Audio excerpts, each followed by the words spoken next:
Joining me today are Dr. Walensky and Dr. Fauci. I will turn to them after I provide an update on some key areas of interest. We had a call today, as we do every Tuesday, with all of the governors. The call we had just now was led by Jeff Zients and health and medical experts. On today's call, we thank the governors for their leadership to date, which has helped us to deliver at least one shot to now more than 54% of all adults in the country. We also outlined the path forward as we move into the next phase of our vaccination program, where everyone 16 and over is eligible to get vaccinated. Of particular interest on the call was a discussion on how to best help college students get themselves vaccinated. This is a topic of keen interest to governors because many students who are getting the Moderna or Pfizer 2-dose vaccine might need to get their second shot at the location where they reside during the summer, often in another state. We at the federal government strongly support the work of states to focus on helping students to at least begin the vaccination process during the remaining school year.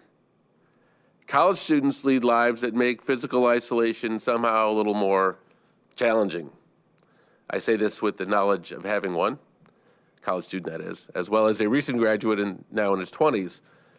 And a vaccine seems like the best way not to battle their impulse to socialize.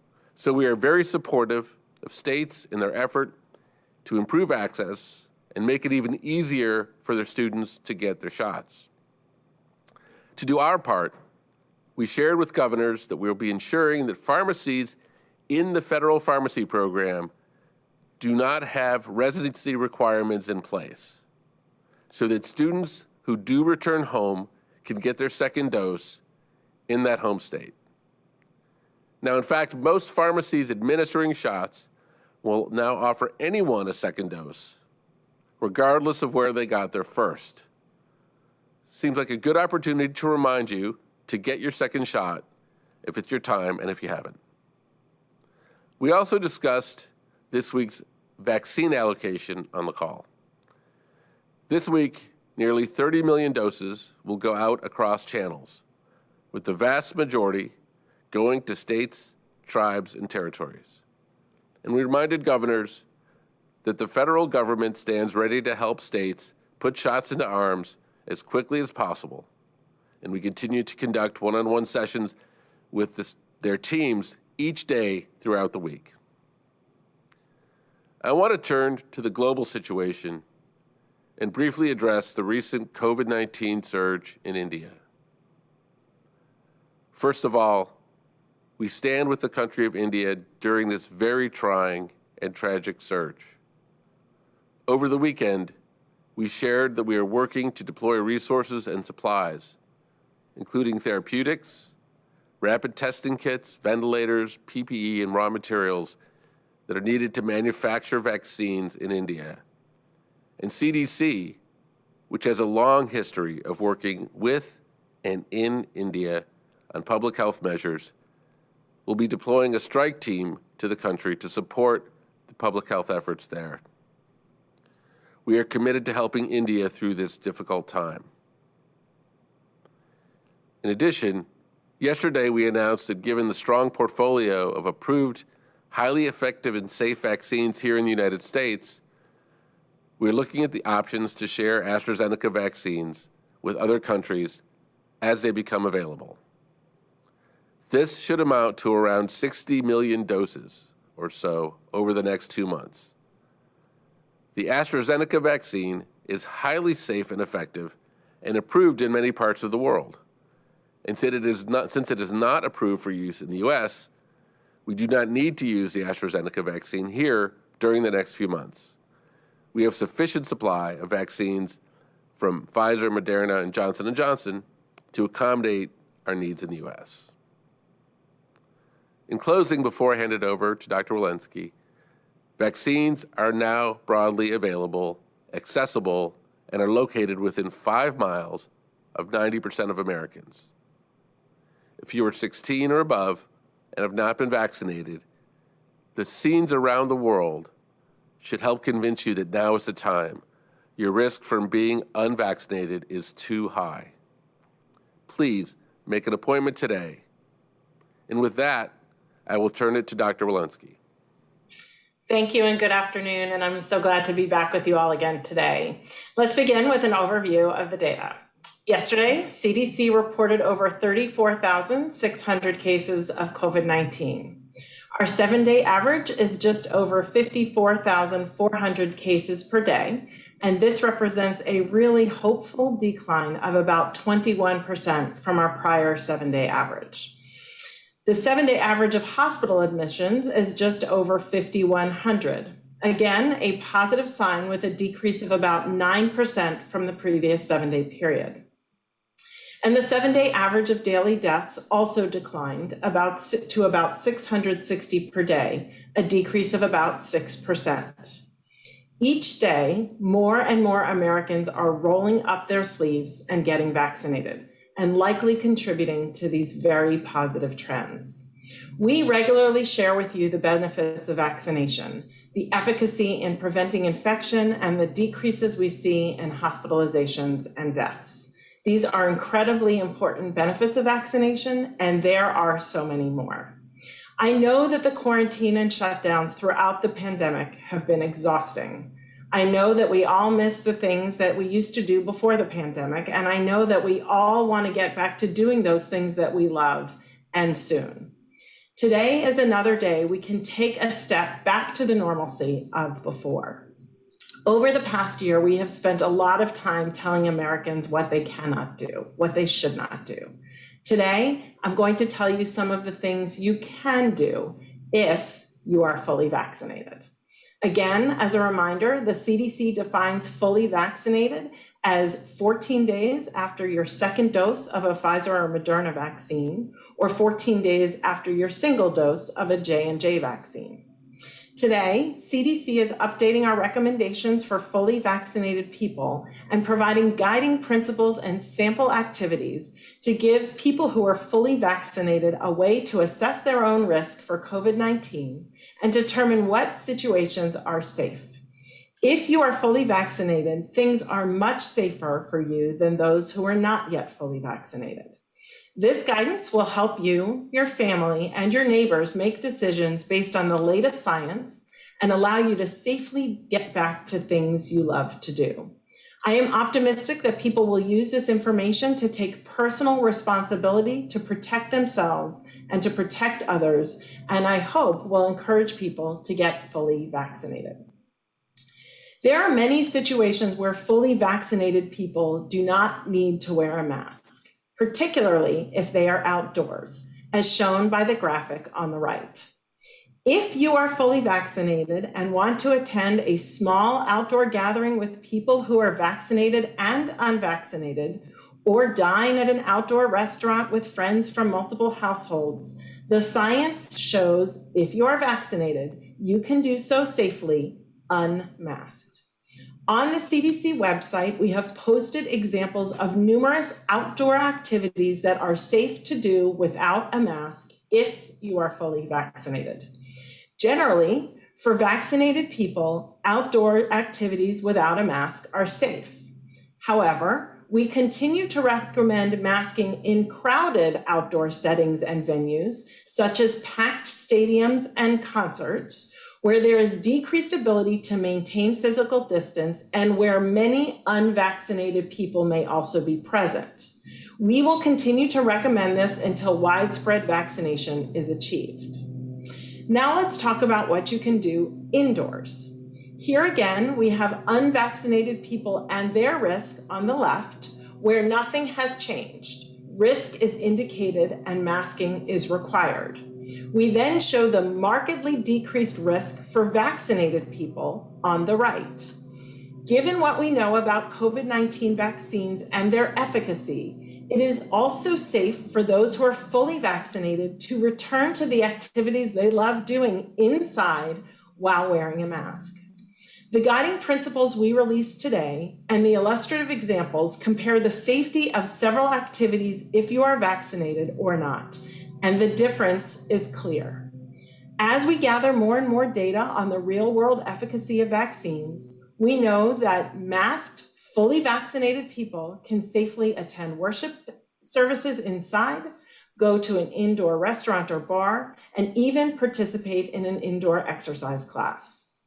Although these vaccines are extremely effective, we know that the virus spreads very well indoors. Until more people are vaccinated, and while we still have more than 50,000 cases a day, mask use indoors will provide extra protection. The examples today show that when you are fully vaccinated, you can return to many activities safely, and most of them outdoors and unmasked, and begin to get back to normal.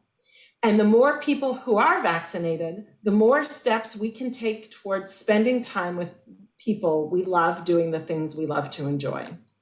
I hope this message is encouraging for you. It shows just how powerful these vaccines are in our efforts to end this pandemic and why we are asking everyone to roll up their sleeves and get vaccinated. The science is clear.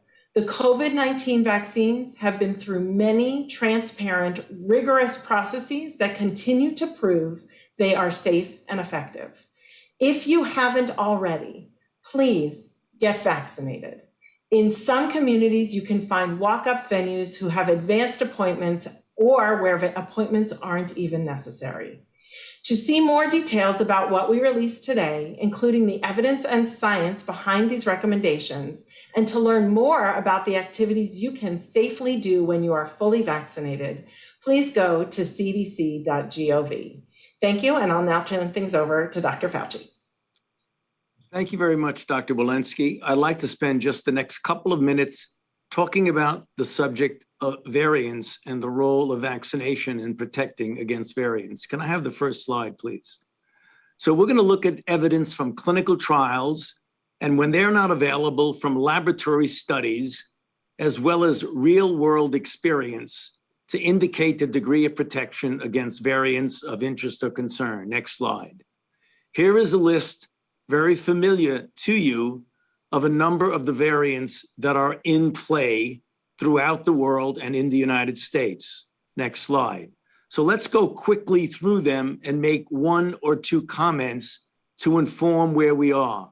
First, the B.1.1.7, the original UK variant, which now has assumed dominance in the United States. Next slide. It is very clear now that this particular variant is covered very well by the mRNA vaccines, as well as by the AstraZeneca, Novavax, and others, as shown by data from Israel on the right, in which the dominant 117 predominates there. And as you can see, as the vaccine doses increase, the cases come down. Similarly, in the United Kingdom, using other vaccines, you see the same situation. This is good news since this is the dominant variant. Next slide.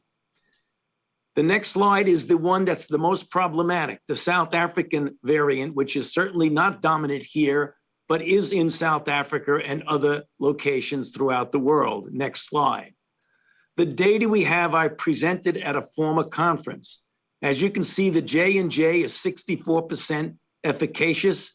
The Novavax, 60%, the AstraZeneca, not so good. Of note, Pfizer did a small study in which they looked at the effect in South Africa, and they found that, as a matter of fact, it was 100% effective. The caveat here is still a very small study. But note the J&J, that even though it was 64% effective in South African study, there were virtually no deaths or hospitalizations. So although the efficacy went down for moderate disease, there was good protection against serious disease. Next slide.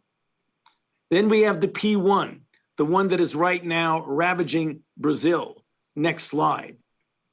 We know from studies now that there's variable protection in real-world effectiveness, namely things that were not done necessarily in a clinical trial. In Brazil, it was 50% effective after a single dose. They went on to a second dose, and that stayed at approximately 50%. This was under the condition where 75% of the cases were P1. Rather similar results from Chile, a little bit better, with 67% effective versus symptomatic disease 14 days after the second dose. Next slide. Now returning to the United States, the California variant 429, 427. Next slide. Here we have mostly in vitro data. And by in vitro data, we mean we take the antibodies that are induced by vaccines, in this case mRNA, and we determine their ability to neutralize the given variant in the test tube. And as you can see, there's a slight to modest loss here of about 2 to 3-fold. This is not likely going to be relevant from a clinical standpoint, since there's a considerable cushion in the antibodies induced by this vaccine. Next slide. And then we have the 526, which was originally the New York and spreading in certain areas in the New York City metropolitan area. Next slide. Here too, we rely on in vitro data with a moderate loss, about 3 to 5 times of neutralizing activity from the mRNA. Again, this is still within the cushion that you would see protected, since the antibodies induced by this vaccine are considerably high. And then finally, next slide, we have the troublesome India 617. Next slide. Now, this is something where we're still gaining data on a daily basis, but the most recent data was looking at convalescent sera of COVID-19 cases and people who received the vaccine used in India, the Covaxin, and it was found to neutralize the 617 variant. So despite the real difficulty that we're seeing in India, vaccination could be a very, very important antidote against this. So I'll stop there with the final statement. The one thing you can gather from everything I've said, that it's very important to get vaccinated. So as Dr. Walensky said, even when you're talking about variants, indoors, outdoors, get vaccinated and you will certainly have a degree of protection. I'll hand it back to you, Andy. Thank you. Okay, let's go to questions. Thanks, Andy. And I know a lot of people have questions today, so please keep your question to one question. Let's go to Aaron Billups at Spectrum News. Hi, thanks for taking my question. Can you guys explain the science behind the guidance change at this moment? Is the understanding that there are enough Americans fully vaccinated to sufficiently slow the spread of coronavirus outdoors, that the likelihood of transmission outdoors is very low? And what about pockets of the country that have not yet reached national levels of vaccination? Should the guidance be different for areas with lower vaccination rates? Dr. Walensky. Thank you. There's increasing data that suggests that most of transmission is happening indoors rather than outdoors. Less than 10% of documented transmission in many studies have occurred outdoors. We also know that there's almost a 20-fold increased risk of transmission in the indoor setting and the outdoor setting. That, coupled with the fact that we now have 37% of people over the age of 18 fully vaccinated, and the fact that our case rates are now starting to come down, motivated our change in guidance. As noted, this is the third time we've changed our guidance for fully vaccinated people. And as more people get vaccinated and as case rates continue to come down, we will come up with further updates. Next question. Caitlin Collins, CNN.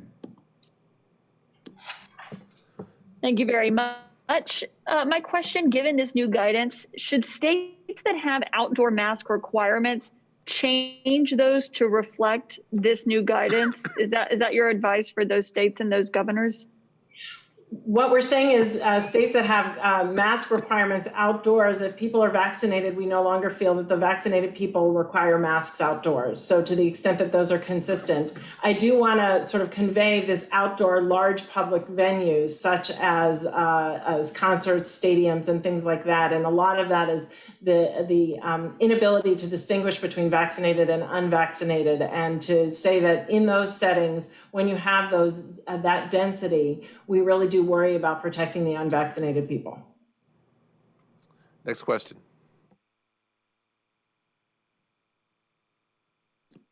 Ariel Hart at the Atlanta Journal-Constitution.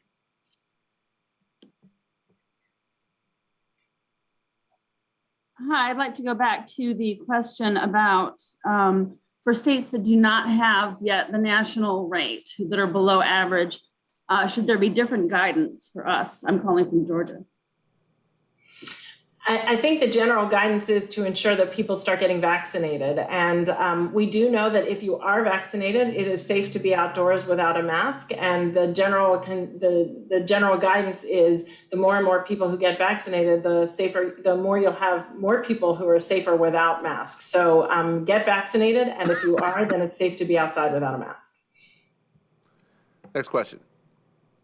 Kristen Welker, NBC. Hi, everyone. Thank you so much. Firstly, can you address if the risk of being outdoors is so low, why doesn't this guidance apply to everyone? And secondly, while rates of vaccine hesitancy are dropping, you still have about 4 in 10 Americans who say maybe or no, they're not going to get the vaccine. How do you deal with that hesitancy? Are there any new strategies that you're looking toward? Dr. Walensky. We still believe as people are in small gatherings, medium-sized gatherings, when they are unvaccinated, you're at risk. You have people who are at risk of severe disease. So we do believe in those settings, masks should still occur. Certainly any activity is less risky when you have more ventilation, more space between people, more people wearing masks if they're unvaccinated. But again, I'd go back to the primary principles of being outdoors in general and wearing masks outdoors until you have a vaccine. The second question was confidence? On vaccine hesitancy, that vaccine hesitancy numbers are dropping, but it's still significant. I just had a conversation with someone yesterday who said they weren't going to get the vaccine. I said, why? This person said, because I need more information. How do you get to those people who are still skeptical? Yeah, we're spending an extraordinary amount of effort through our community cores in doing this outreach. We knew that we were going to first vaccinate everybody who was rolling up their sleeves immediately and wanting it. And then we were going to have to do the work of meeting people where they are, understanding their reasons for not wanting to get vaccinated, and really explaining, is it about the science? Is it that you felt that the science was too fast? We believe and know that the science moved quickly. We've enrolled in 100,000 people in these trials. And the science stood on the shoulders of years and years of work before to be able to deliver these vaccines. Dr. Fauci has previously talked about that. If people are worried about the side effects, we can convey the data of over 200 million vaccine doses delivered and the safety and the scrutiny of that safety. So we really need to meet people where they are and understand why they might be hesitant, and then give them the information that combats that hesitancy. Yep. Dr. Fauci, anything you want to add about the development of these vaccines over the last couple of decades?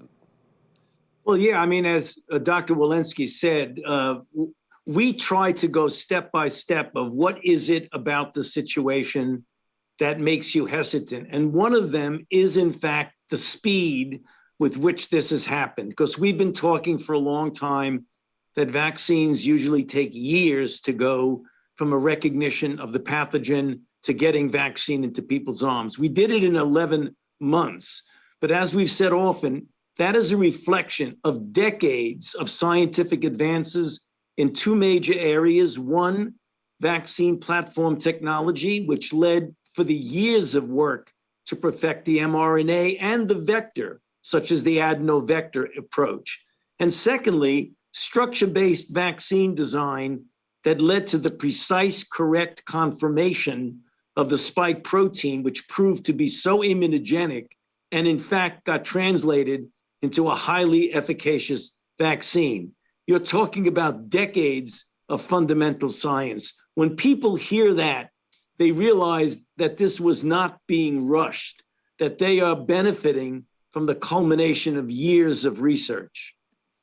Kristen, I think one thing that we're cognizant of and always have been is everyone has their own decision-making process. Some people decide quickly, some people take a little bit more time to decide. I think it's important that we respect everybody's decision-making process. And the person that you spoke about, our advice to them is talk to your doctor, talk to your pharmacist, talk to people you trust, talk to people who've taken the vaccine. And I think the picture that emerges is 130 million Americans, hundreds of millions more overseas, significant differences in their safety, and the risk of these viruses, particularly the variants, is just too high. So as more people do their own homework, we'll give them the time and the information and the local resources through the community core to do that homework. And we think that that is what is responsible for moving more people in that direction. Next question. Cheryl Stolberg, New York Times. Thank you for doing this call. This is for Dr. Walensky.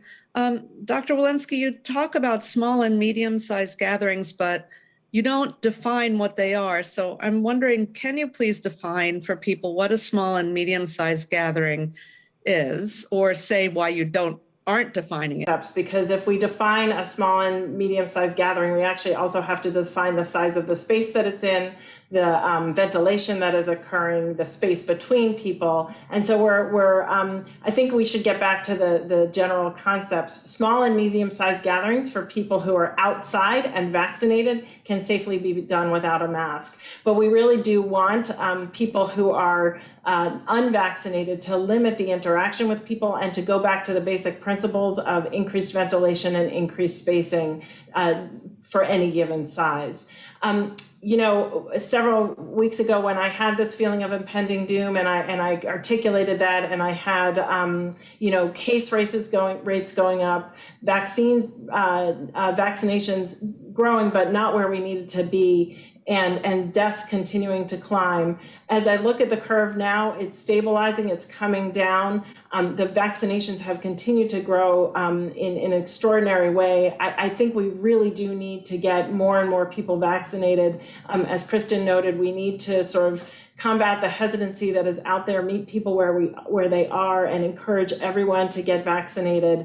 But as I see more vaccines getting into people's arms, more and more people being willing to do so, confidence increasing, and then I match that with the cases that are starting to stabilize, plateau, and come down, as well as Dr. Fauci's slides that demonstrate when the other countries have been a little bit ahead of us and shown that when those vaccinations continue to soar and the cases plummet, that we should be in good shape. Next question. Zeke, AP.